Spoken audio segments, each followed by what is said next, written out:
Hey, folks. It's the top of the hour. While we're waiting for some more folks to join, I just want to remind you all that we are coming up on the deadline for submissions for our 2022 NASAAEP Summit in Minneapolis. It's going to be from May 24th to the 26th, and we are getting a great number of presentations for your consideration. So I would really hope that you go to the website soon.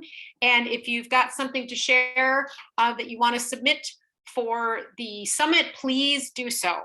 So today I am very happy to introduce to you Garrett Leonard. He's likely not a stranger to you, but he's going to talk to us today about understanding livestock behavior. And over the years, Garrett has collaborated with industry partners and dozens of equine rescue groups across the country on policy, best practices, training, and continues his passion of changing the outlook of equines through collaboration, consultation, and as the large animal branch manager for Code 3 Associates. So I will turn it over to Garrett. Thank you.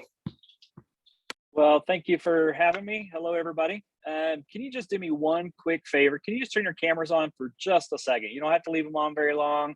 I just want to actually know that there's faces behind your names. This way, if I can see you, I might be able to remember you as we kind of go through it. Nice to see some of you, some familiar faces. And it's always good to know who's there. You don't have to leave them on during the presentation, but sometimes it's just good to find out who your people are that you're talking to. And let me start off by saying, what do you call an old cheerleader? Old yeller. All right, so that's how our day is going to go. All right. So this is one of my favorite topics to talk about. When you're dealing with livestock behavior, behavior is behavior. You're just really talking about, what motivates an animal to do something or not do something. And the fun parts about understanding livestock behavior is the actual hands-on participation, the hands-on exercise of stuff, so that you can see how it all works. So one ties to the other. But don't be concerned with behavior and how behavior works. It's very, very simple. We're predators, they're prey. Doesn't matter if we're talking about horses, cattle, sheep, goats. So we need to think like an animal thinks. Don't think in terms of, I have to get this done right now, because the faster you go, the worse things will get. I come from a media background, and so this presentation today actually has quite a few videos in it. So you're actually going to probably watch more videos and hear me talk there than you actually will with me just sitting here talking to you via Zoom. I always think it's good to be able to watch something, and that way you can get a better idea. Just make sure I get to the right screens. So again, my name is Garrett Leonard. I'm an industry partner with the ASPCA, so I work with the Right Horse Initiative. I travel and work with their rescues across the country as far as developing their programs. I am a large animal branch manager for Code 3 Associates, where we do lots of different things. So if you're interested in any training that we have that's livestock related, I would be your contact there, but we do technical rescue as well. And it's an honor to be with you today. So with that being said, let's get to the videos and let's start talking about the things we're gonna see why we're here today.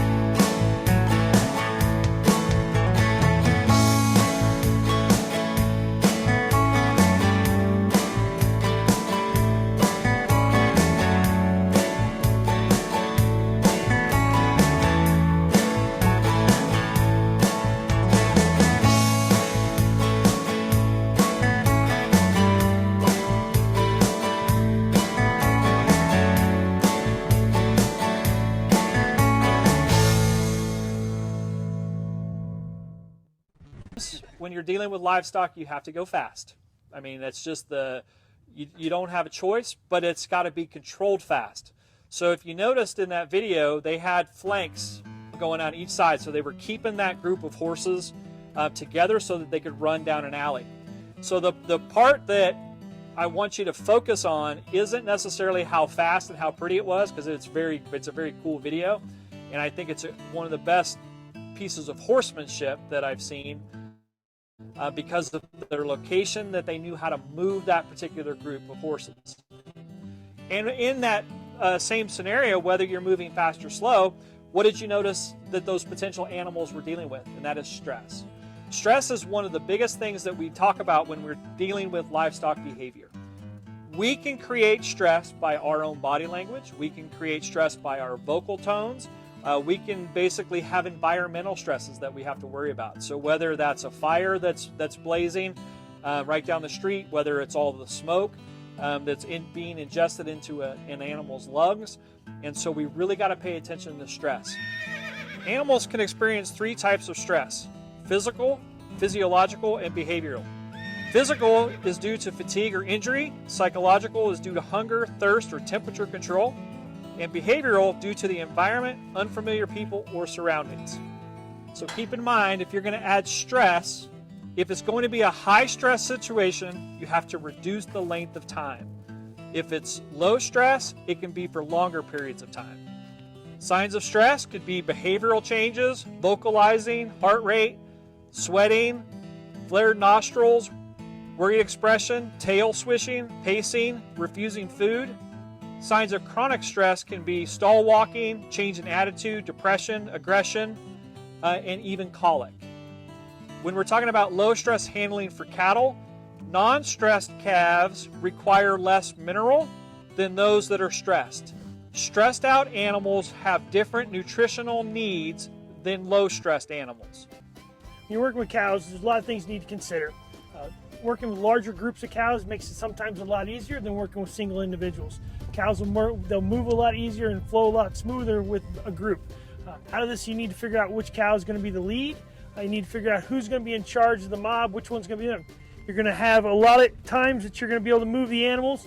When you're moving the animals, you need to figure out what their push point is, it's basically the flight movement. Some cows can be really close. They'll come right up next to you. Some will have a 15 or 20 foot distance on you. So you need to figure out what your push zone is, how close you have to get to move the animals. Sometimes it can be just as simple as one step forward and they can be 30 yards away, or it can be something that they can walk up and almost touch the animal. Cattle are going to be dependent on how they were raised, what type of animal they are, and big difference is how many times they've been handled and how comfortable they are with people. A lot of times everybody thinks the bull is going to be the most predominant animal in the group. Most of the time that's not going to be true. It's going to be the head female of the herd. It's going to be the head cow. The bulls are basically there to do the operation of making more babies. A lot of times the cattle will protect the bull. Same thing within horses. They're to run other threats off to keep the herd safe. The mama cows are going to be the more protective of the bunch. They're not going to let you get too close to their baby. Point the steering column of the cow's right at the shoulders behind the head. So if I want her to turn to the right, I need to go to the left of the cow on my left. And then as I walk up to the left side, she's going to see her clear path. I'm going to start walking up. She's going to turn to her left as I turn to the left to step away from me. If I want her to keep going to the back, I need to be up her close to the front of the shoulder. And as I walk out, I'm going to walk out a little farther to slow her down. So I step away at her stop point. I'll step out here, and I'm going to come around to the side of her. So again, as she stops, and I want her to turn, all I'm going to basically do is I'm going to walk up closer. I'm going to walk up closer, and as I walk to her, she's going to push away. Herd animals are designed to be eaten by other animals, so the reaction's got to be good. They got to keep things from around the back side of them. That's their most vulnerable part. So if you're moving them, they're going to try to give a flight zone. So we talk about cows moving in groups or individuals. A lot of times individuals are harder to move because they want to stay with the group. Safety in numbers. When cows are together, you have to think about a herd. When a herd is all bunched into a group, the guys in the center are safe. It's the ones on the outside that are vulnerable to being attacked by things. So if you're by yourself, you're more likely to have problems. So this is a cow that would cause concern. She did back up straight on. She's not surrendering. She's not going to give us a soft side. She's not going to turn. She's backing straight up. This is the animal that you should be ultimately concerned with because she can come straight towards you. There's no direction change. She can basically just drop her head and come straight towards you. So unless she softens, and when I mean soften, if she turns to the right or the left, I wouldn't aggress this animal much further than what it is. So if I come straight towards her, and if she comes down, she's not surrendering at all. She drops her head. The head drop is basically saying, I'm bigger than you, and I'm not afraid of you. If you come up a little more and she does it again, that is a posture where that was her warning to kill me to back up. It's pretty solid, straightforward warning. Her horns are facing forward. She can do a pretty much damage to you. So if you come up to this animal and do the same thing, and she does the head drop again, where she's gonna drop the head. She basically falls back. She's in a load position where she's not afraid of me. If she was afraid of me, she would turn and move her head, or she was more respectful of me, she'd train and turn her head to go down. The bull is next to her, so if I walk straight towards him, does he move his body posture? Now together they both square off because there's now two of them. So this becomes a threatening issue for the handlers. This becomes a threatening issue for the people here. Cattle and horses and livestock in general, llamas, sheep, goat, the whole thing, they read body language and posture. If you're relaxed, you walk through, if you see me, I had my hands tucked in a little bit in my pocket, I had my head down, I wasn't making eye contact, that means I'm laid back. If I'm aggressive and I'm coming towards something really quick,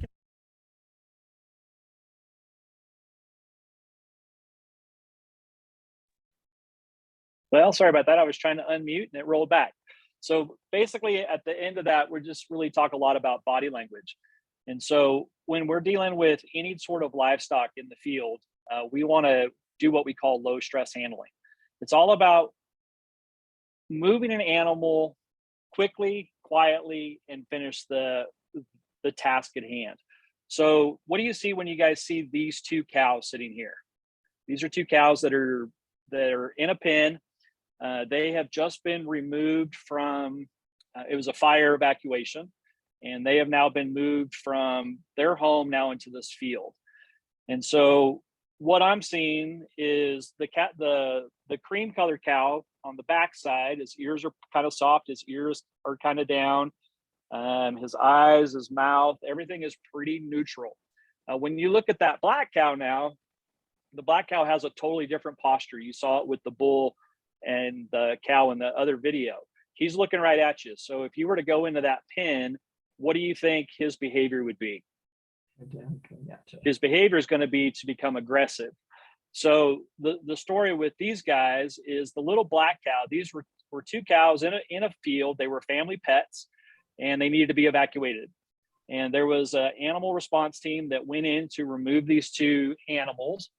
And the cows were not necessarily going to the trailer, but they weren't creating too much headache. They were pretty quiet. One of the people on the team had a rope with him and decided that he would use that rope to kind of help get that cow to move a little bit forward, because again, pretty docile cows. Well, somehow, some way, his loop on his rope magically ended up over the top of this cow's head.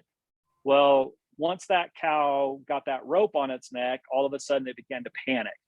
So the person with the rope tried to hold on to the cow, obviously ended up with rope burns on his hands, and now the cow has a 30-foot rope hanging off its neck, and now it's running 150 miles an hour around the pasture. So now it has something dragging behind it that now is very foreign to him, so now he thinks he's being attacked.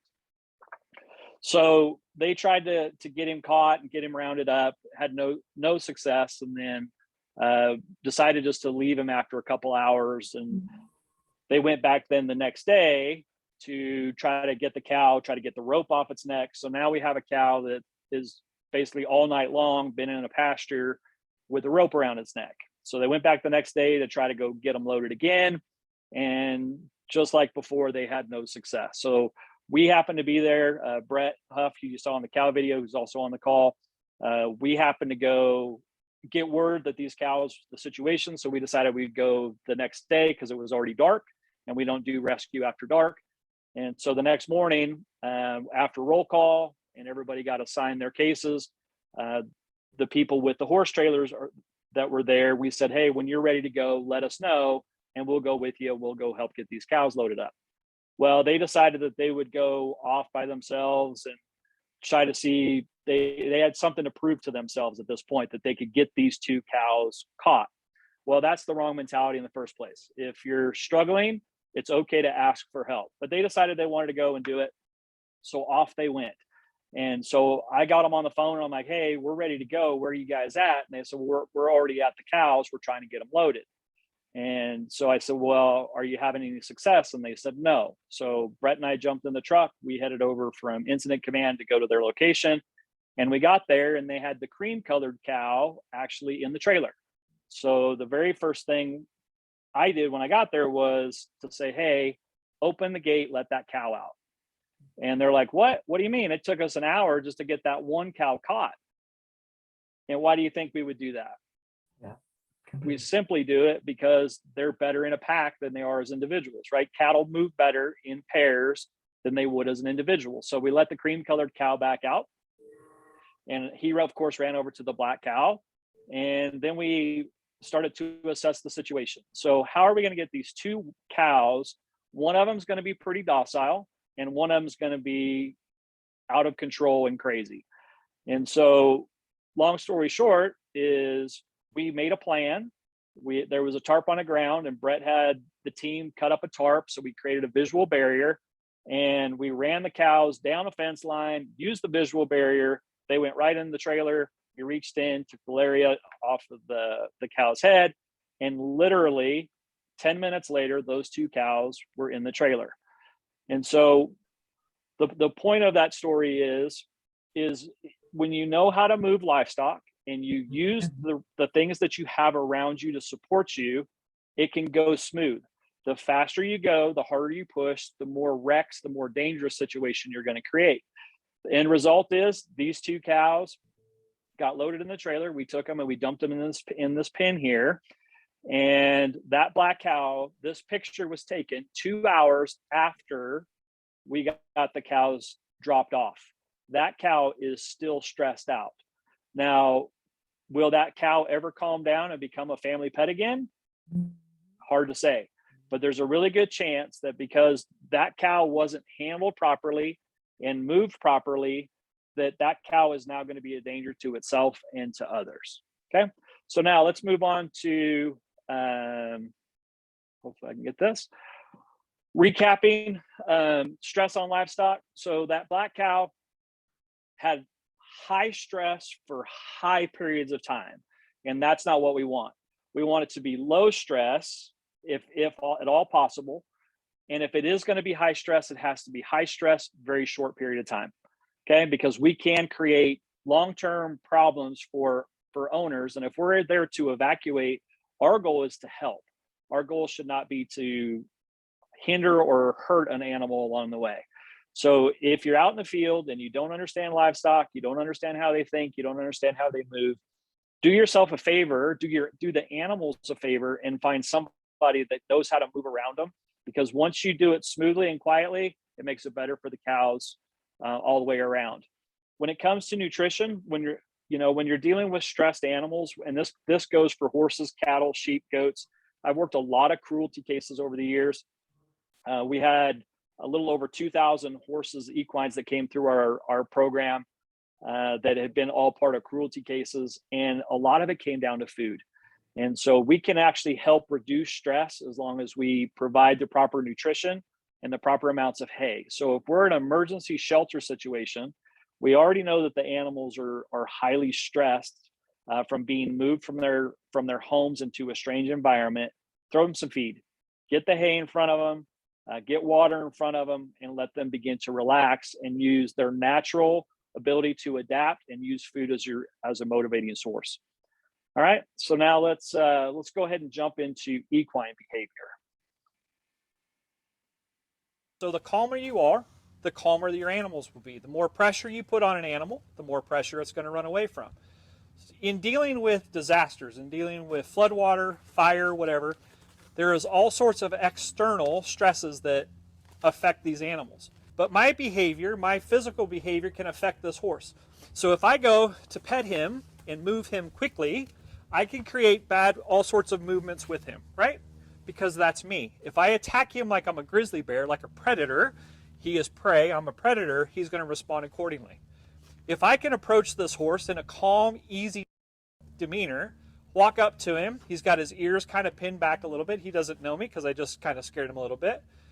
Put a little pressure on that shoulder, take a breath, relax. Being calm and relaxed is key in handling all livestock. So you notice right there, he starts to move his lips. His lips soften, he was kind of gumming a little bit, that's a sign of submission. His ears came forward, his eyes are soft, he's not afraid of me. Even though he doesn't know me, my body language affects this horse. Take somebody that doesn't have what I would call feel. Feel is really hard to teach, and the only way you get feel is through experience. The more you can be around horses, the more you can be around goats, the more you can be around pigs, the more confidence you have, and that confidence goes towards your horses. So understanding livestock behavior starts with me. Starts with how I handle them, how I move around them, and how confident I am. This horse, every horse, can feel your presence within 6 feet. So within 6 feet of this horse has already made the determination if I'm trustworthy. Should he allow me to touch him? Should he not? Should he be afraid of me? Am I going to hurt him or not? Because they can feel that. If they can feel that fly land on their back and twitch that piece of skin, he also can make a judgment. In an emergency situation, when dealing with livestock, what happens when a fire comes rolling down the hills? So what do? I hurry, I run, I go grab a halter, I'm nervous towards my horse, I fumble over him, I get the halter on him, and then next thing you know, I'm like, come on, we gotta go, come on, we gotta go, come on, we gotta go, come on, there's a fire, and what did it do? Faster just created a disaster. The horse hasn't been practiced being loaded, it was rushed to hurry and get to one spot to the other, and all my energy just made this horse not want to go with me, right? So you saw, I kind of rushed to him, I kind of grabbed him, I kind of pulled on him, and he didn't want to move with me. So now, I'm calm, he's calm, he just blew out through his nostrils, releasing that he's relaxed, and he would follow me to wherever I asked him to go. Slow down. No reason to go fast. The faster you go, the bigger the problems are going to be. I want to tell you a quick story. There was a Mustang show up in northern Colorado, and these were all wild Mustangs that they had brought up for demonstration, and they had them all loaded in a stock trailer, and inside that stock trailer was 3 loose Mustangs. They were driving down I-25 headed south, headed back to Canyon City, back to the BLM facility down there, and the back door came open. And when the back door came open, one of the other people noticed and flagged them, the driver, so they pulled over, and as soon as they stopped, what did that Mustang do? Mustang jumped right out of the trailer. Well, the horse decides he wants to cross several lanes of traffic because he wants to be in the northbound lanes. So he runs and he jumps the center median, and it was a concrete barrier, and the horse did not have enough hops to get over the wall. So he basically clipped his front legs, ended up flipping over into the northbound lanes with traffic going 70 miles an hour. Traffic obviously came to a standstill, and when traffic stopped, they were able to get the Mustang off of the side of the road, and there was a perimeter fence on the exterior of the highway that they were able to use to hold that Mustang. And there was about 200 people that surrounded this Mustang. And so Highway Patrol called me, and I happened to be pretty close in the area. So I got there, got to the scene, looked at the scene, evaluated the scene, looked all around, not just what I was looking at on a Mustang, but there's an interstate now that's behind me. There's still cars that are going by. Go grab some caution tape, created a barrier, created a perimeter. Spread people out, and I spent maybe 3 minutes just getting all of it set up, and I sent about 2/3 of the group home. And so now we're down to maybe 30 people or so that were helping actually get this horse caught and captured. Highway Patrol asked me, well, why are you sending so many people home? And I said, simply because the stress that we were creating with so many people was affecting this particular animal's behavior, and less was going to be more. I grabbed the halter, and the horse was, even though he hadn't been halter broke, my body language, he understood I was not a threat to him. So I was able to approach him, pet him, and step away. Horses learn through the release of pressure. When you put pressure on, they can't think. A horse cannot think while its feet are moving. They can only think once their feet stop and they actually have the time to think about what just happened. And so I approached the animal, touched him on the shoulder, backed away. As soon as I started to use my halter, the lady that was there started to scream, you can't do that, you can't do that, you can't touch that horse isn't broke, and created all sorts of negative energy around that horse. The horse blew up and ran off. And so I walked over and I said, ma'am, I understand you don't know me, but we've got to try to do this. I just need you to stay calm because you're creating a more stressful situation by your behavior. Human behavior affects livestock behavior. Let me say that again. Human behavior affects livestock behavior. So as that human was creating problems, it was affecting how that particular horse thought. Approached it again, walked up to the horse, touched the shoulder, backed away, release of pressure. Added pressure, release of pressure. Did that half a dozen times. I'm not saying it happened overnight. It took about 20 minutes to get all of this stuff done. This is a wild feral animal that had never been touched. Was able then to get close and started to approach to do the halter, and the same situation happened again. The lady began to scream, "You cannot put a halter on that horse. That horse isn't broke. You can't do that." Well, by then I'd already run the lead rope over the top of the horse's head. I already had control of the horse's neck, and I was ready to move to that next level. Well, she did that. What did happen to the horse? Blew up. Same story all over again. Walked over, said, "Ma'am, I need you to stay calm. You're going to have to trust me on this." And by this time, I'd called one of my veterinarians that I use, and the veterinarian was on standby because if I could get a halter on, get the horse calm, we could sedate the horse, we could get the horse loaded. And same deal. And I told the officer that was there, if that happens again, please just put her in the car because my safety is now at risk. Because I was in a position next to that Mustang that if that animal blows up, I'm going to get hurt. And I don't want to get hurt. I don't want you to get hurt. If you don't understand livestock behavior, the one thing you need to know is you can get hurt by any animal you work with. Doesn't matter if they're broke, doesn't matter if they're unbroke, doesn't matter if they're hoof stock, doesn't matter what it is, be a dog or a cat, you can get hurt by that animal. Went back to the horse again, was able to reestablish leadership because what I'm looking for with a horse is who's the leader of this pack, and that's going to be me. Every herd has a mentality. It's what we call the lead mare mentality. The lead mare is always in charge. You put 3 horses in a pen, you put 3 piles of food out.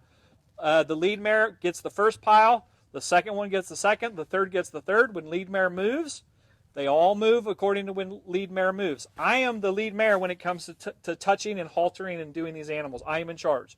I'm going to establish leadership with them through the use of pressure and release. And then I want to make sure that with that, we have an understanding of how this is going to work, that I'm going to be in charge of their behavior. So go back up to the Mustang. Same deal. Was able to get a halter on this Mustang. Was able to work its neck so that it could take a shot. I had the veterinarian come up behind me. We were able to sedate the horse, wait 5 minutes for the horse to calm down because his adrenaline was really high, as you can imagine, running across the interstate.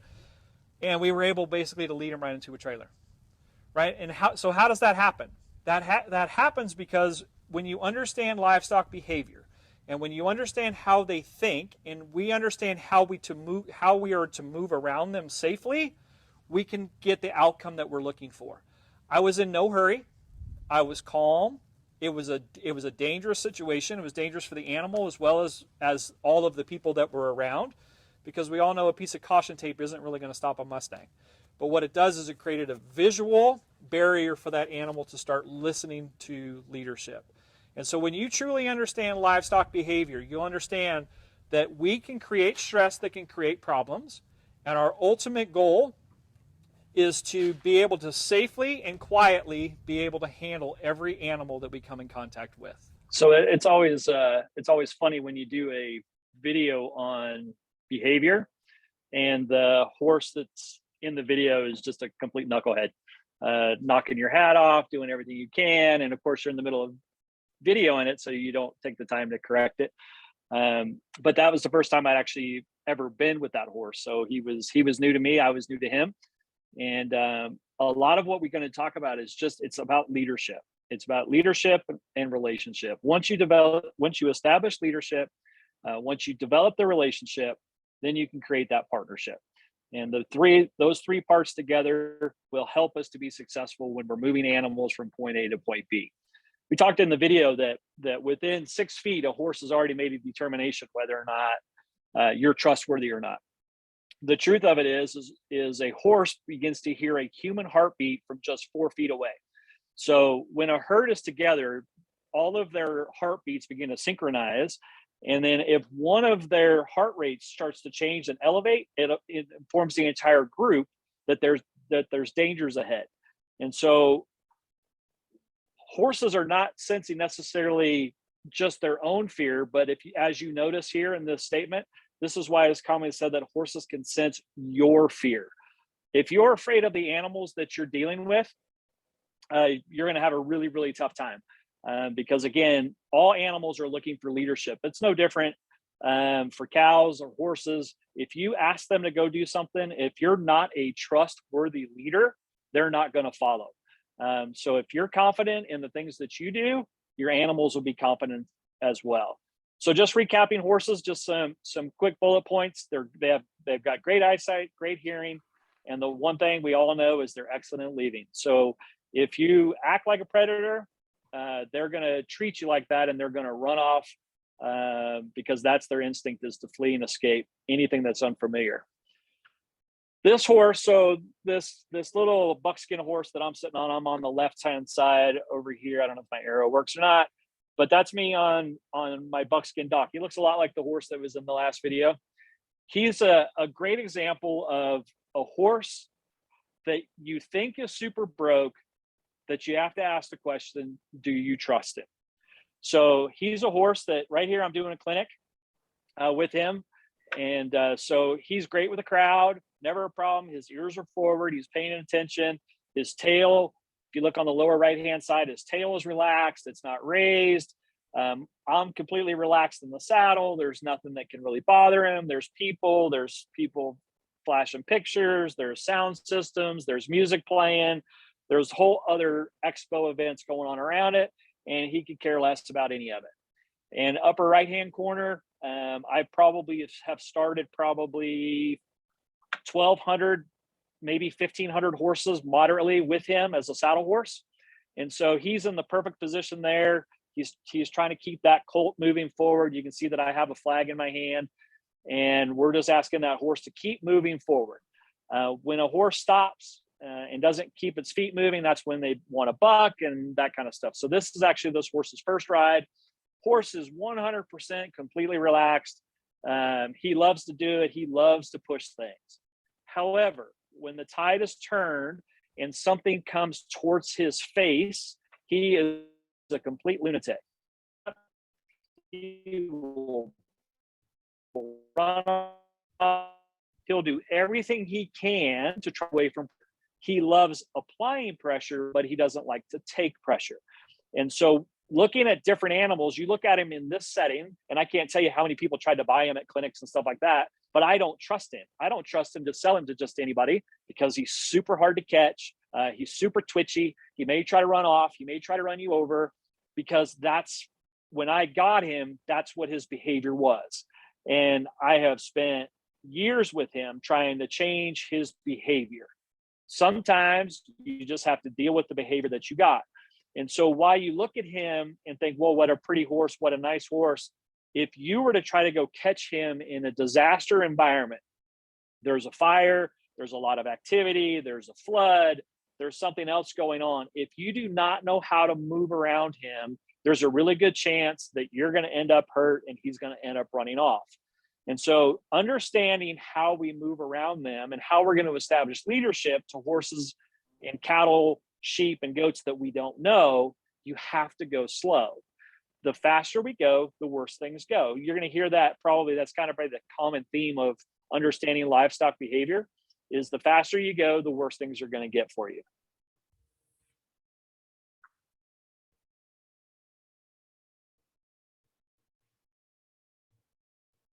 So what we're going to do here is demonstrate a little bit about animal handling, how sheep respond to people, how we restrain them without exerting a ton of effort. The thing that we really want to understand is they have a flight zone, and I like to draw a line right in the middle of their shoulder.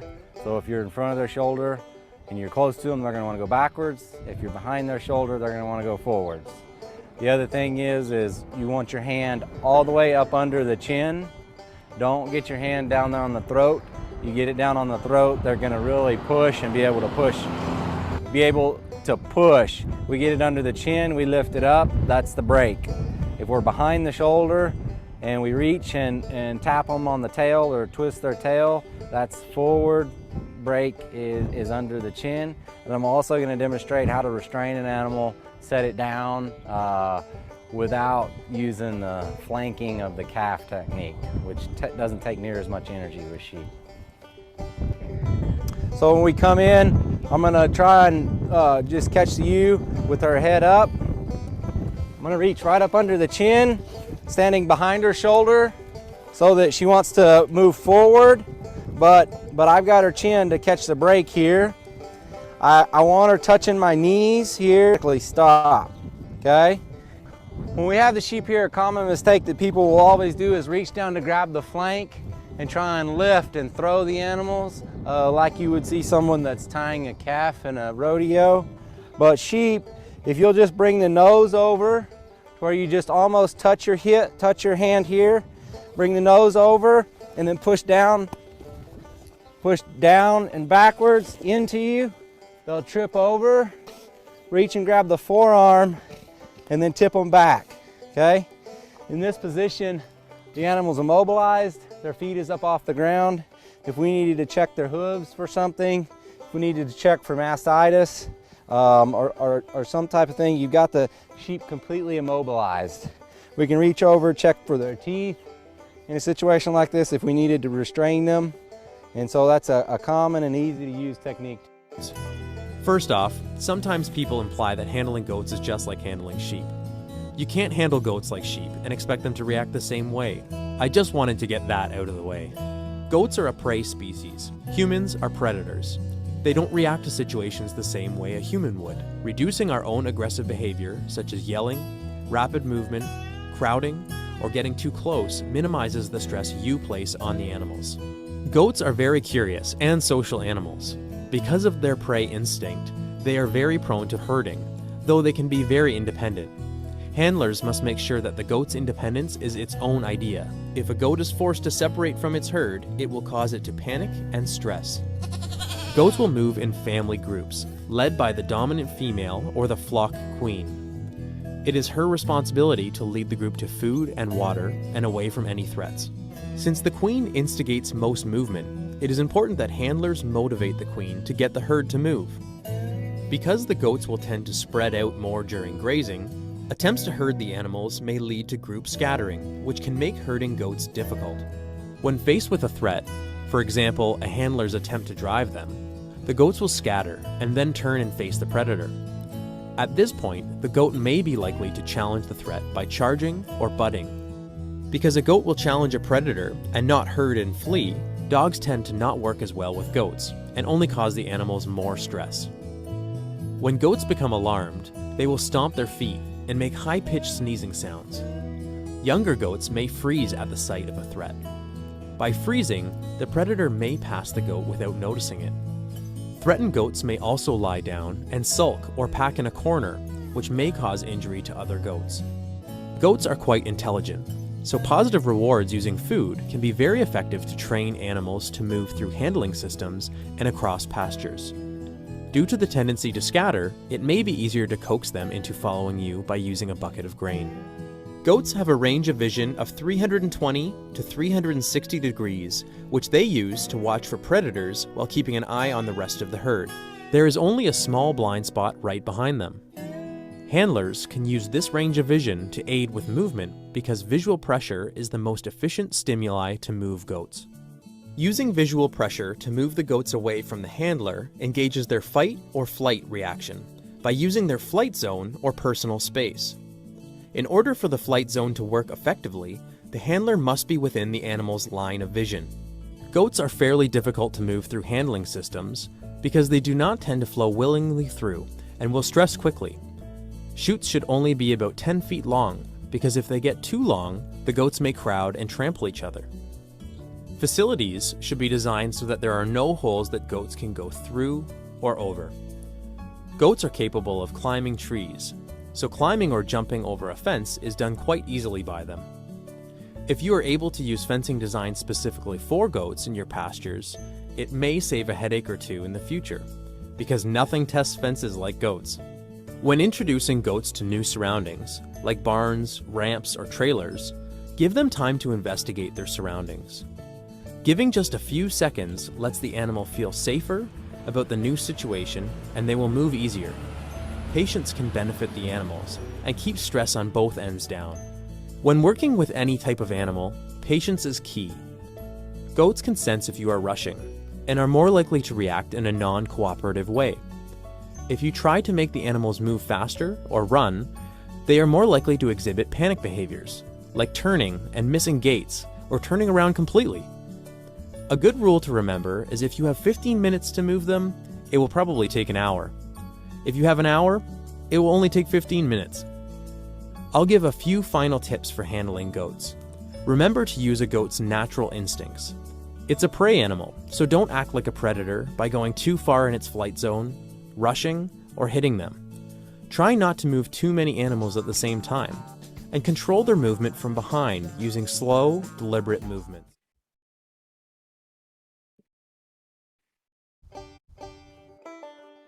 So when we're dealing with all these different types of livestock, I think there's another common thread, and that is leadership, right? So in the goats, we're going to look for the flock queen, right? So if we can get the flock queen to move in a certain direction, then everything else will move with it.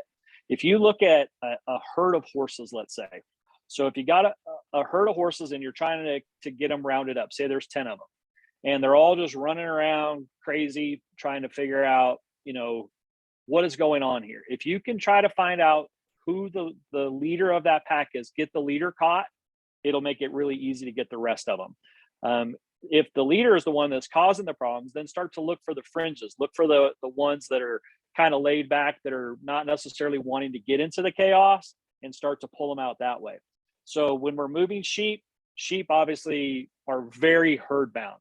So if you can find whoever that leader of the group is, so if say they're in a pen, you can look and you'll see that there's generally one sheep that's kind of the leader and everything is kind of following it. If you can get that leader caught, then everything else will follow behind it. So we talk about leadership from a handling standpoint, that we're going to be in charge of an animal's behavior. The animals themselves will learn to follow the other animals that they're with. So just remember that sheep should stay together. They definitely bond up. They'll move together. Please do not ever pull them by their hair. I've certainly seen a lot of handlers that just, in order to get a hold of them, they just grab them by their hair and pull them. I don't really have much hair. I know Eric Thompson doesn't have any hair. I know Brett doesn't have any hair.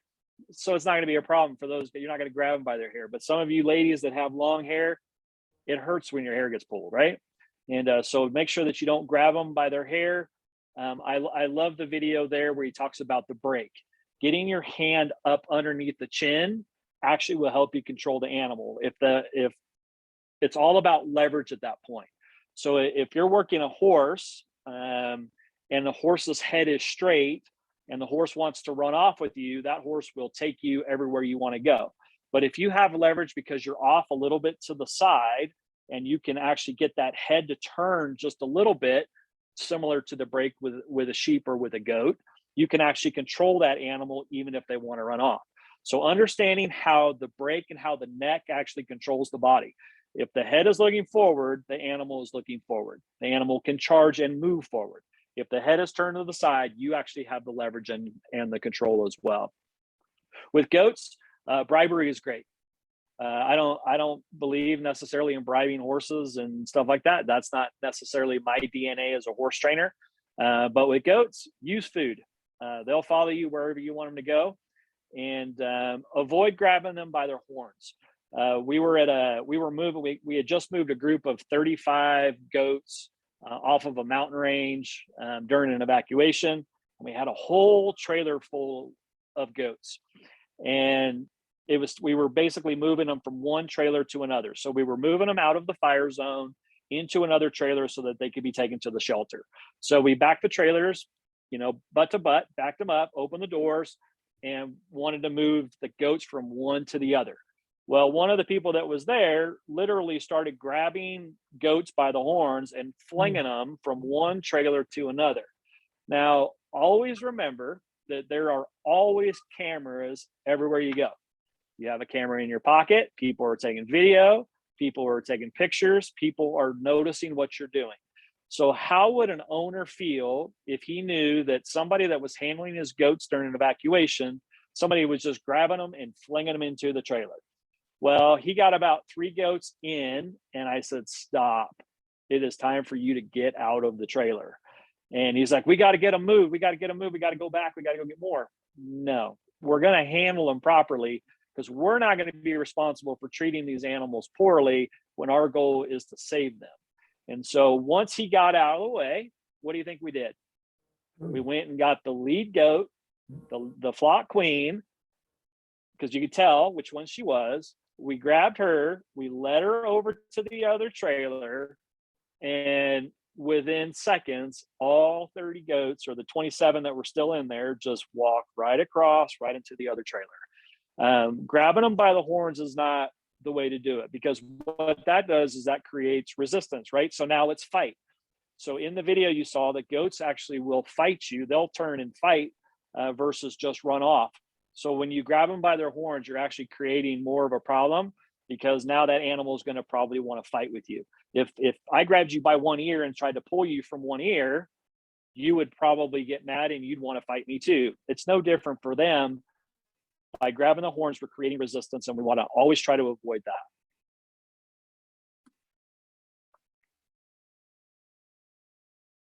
We're located in a hog facility right now, and one of the species of meat animals that you may have to deal with are hogs. And remember, physiologically, they're really different, because hogs are not purely prey animals. They also serve a predatory function in nature too. And because of that, their eyes are located more frontally than the rest of the animals that we deal with. It's really important to remember when you attempt to move them, is their peripheral vision is closer to that of a human than it would be to sheep or cattle that have a wider range of vision, but typically not as frontally focused. The second thing about hogs and the way that they behave in nature is their eyesight is average.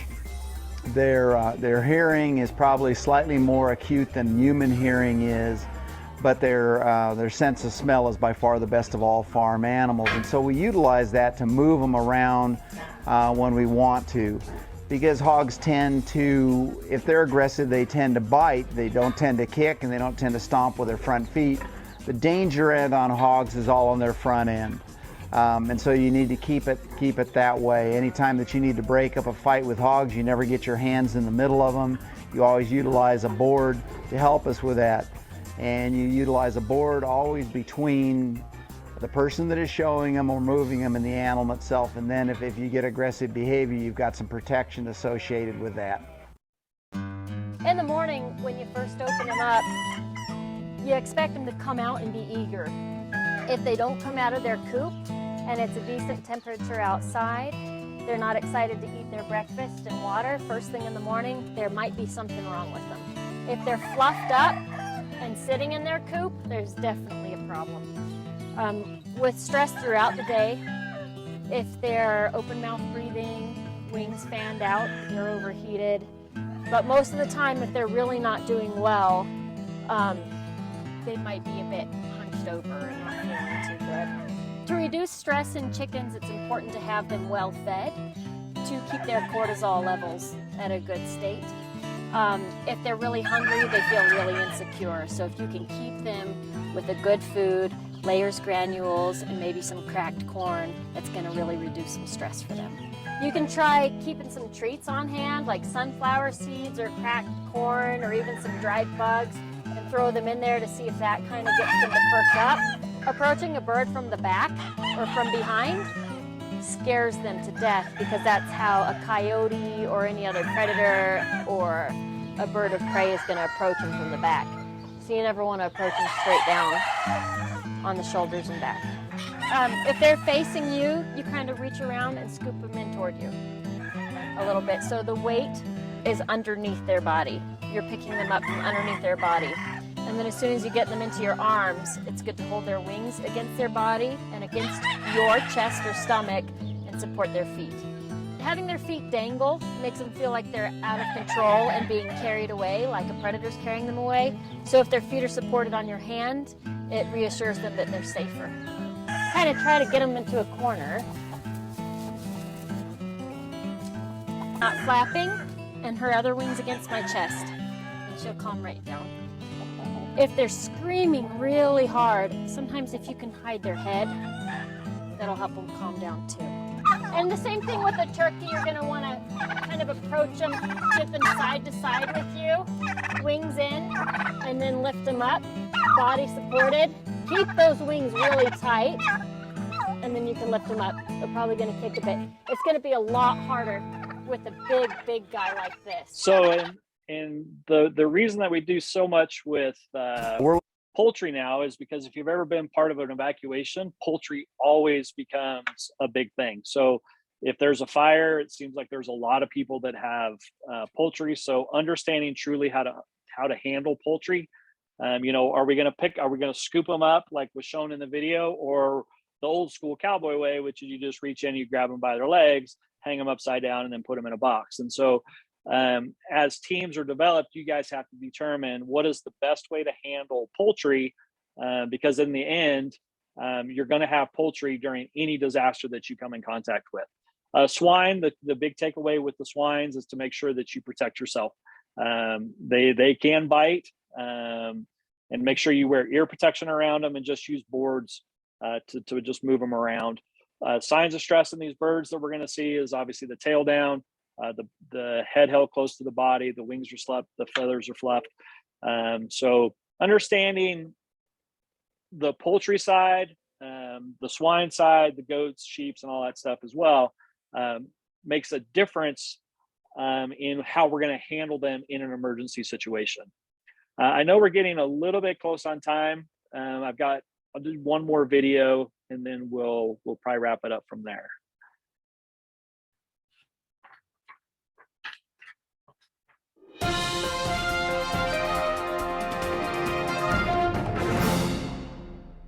Steve Mendeve was passionate about helping people. He was also passionate about animals. And at the Alaska Wildlife Conservation Center, he volunteered to save the bison. Steve was helping with the gates and up at with the veterinarians and doing a little bit of everything. Mike Miller founded the center. He says though Steve wasn't a veterinarian, his background as a paramedic came in mighty handy. All those medical procedures crossed right over to animals. Wild bison were once nearly extinct here. But these conservationists truck them in 2,000 miles from Canada. The idea is to release them back into the Alaskan wilderness.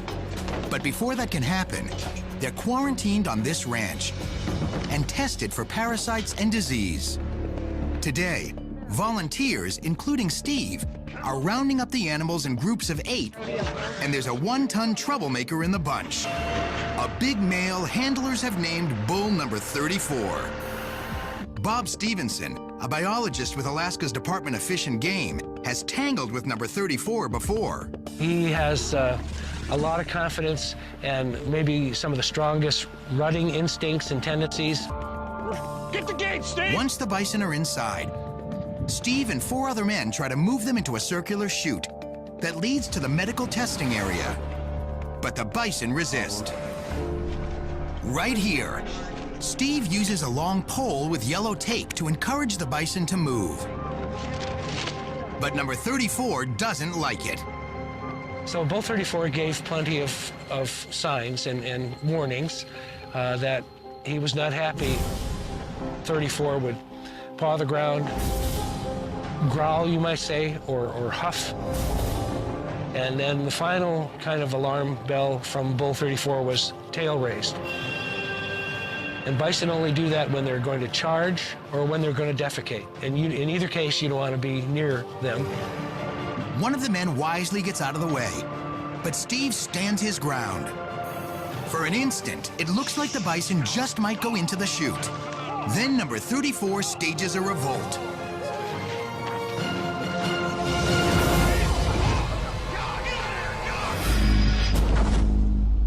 When he charged Steve, I didn't have time to be surprised. I didn't expect the animal to do that, but it was over so quick. The hump on the bison's back is solid muscle, and its skull is thick with bony sinuses that absorb impact. Combined, they make the bison strong enough to plow through 6 feet of snow and tough enough to catapult a 200-pound man nearly 8 feet in the air. Get out of there! God! You okay, Steve? You want us to call? You okay? Back up! Shut down! Hold them, bump! You okay?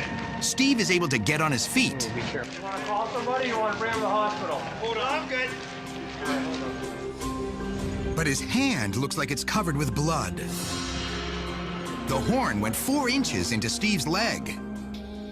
Though he puts on a brave show, in the end, he realizes he has to go to the hospital. The staff at the hospital had a lot of concern for the type of injury. Big animal, dirty horns, so they had to clean it out. They left a drain tube in for a little while. It takes 20 staples to close up the wound. Steve misses about 2 weeks of So work. when it comes to bison, my best advice to you in dealing with bison is find somebody else to handle them. They are big, complicated animals. They don't show the same signs as far as they mask pain differently. So when a bison or an animal is injured, a lot of times they want to fight because they're injured, and you don't want to get into a fight with a bison, that's for sure. In that particular video, they talked a lot about the signs. Folks, animals are listening, or animals are talking. The question is, are we listening? Because they all are going to tell you something. In the bison, raised tail, using his paw, huffing, making obvious movements to determine that there's a problem. Horses will do the same thing. Very rarely will they attack you first without giving you a warning sign. So if you're paying attention and you're listening to what the animal's telling you, they'll tell you whether or not it's okay. They'll tell you what they're comfortable with. And so the biggest part of it is understanding how to do it. You have to be around it.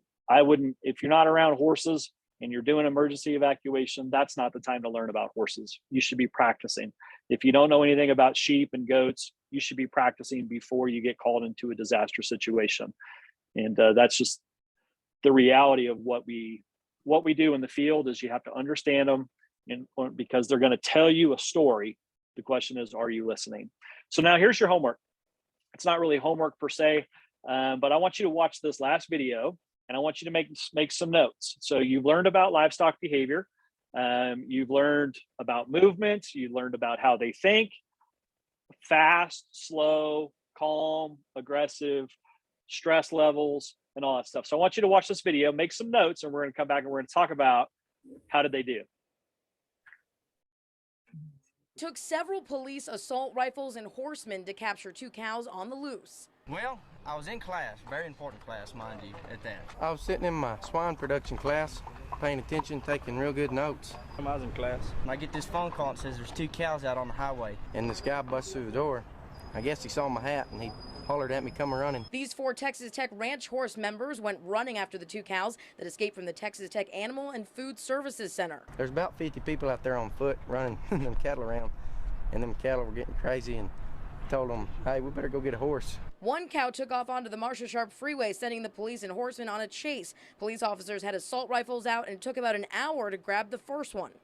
So we tie the rope and we rope her. He gets on her head. Kind of a risky spot to be in. It's on her head. He does it anyways. I get on her tail. A few other people come. We get her laid over and tied down. We lost her. Well, there's still another one loose. The other one was loose on Avenue Q and 19th Street. And this calf started coming across the road. Then the yearling ran through an office window. Shattered the glass. Shattered the glass. And a woman was sitting just on the other side. And I heard it go crash. And then I panicked. She come out and she was all bent out of shape. Real shook up. We're going to need some insurance as far as Texas Tech, I believe. I thought I was in the building. Luckily, it took off behind the building, but the horse ranch team says they couldn't catch the cow on the pavement. Oh, they weighed 1,200 pounds. They just take your horse's feet right out from underneath them. That's why it took us so long to get her on dirt, and then once we got her there, we roped her. It took a total of 2.5 hours to catch both, but the Texas Tech Ranch Horse members say it was all worth it. On a scale of 1 to 10, 11. And they say it's all in a day's work. We do it every day. That's what we do. This is all a day in the life of a Texas Tech Ranch Horse team member. All right, so turn your cameras back on for me now. Let's have a quick discussion about what did they do right and what did they do wrong. You should have the ability to unmute yourself. And so please do that, and everybody just feel free to jump right in.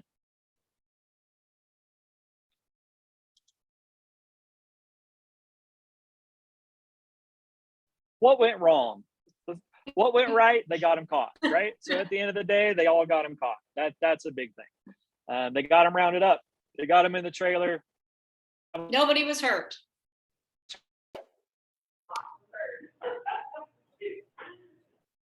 They rushed him.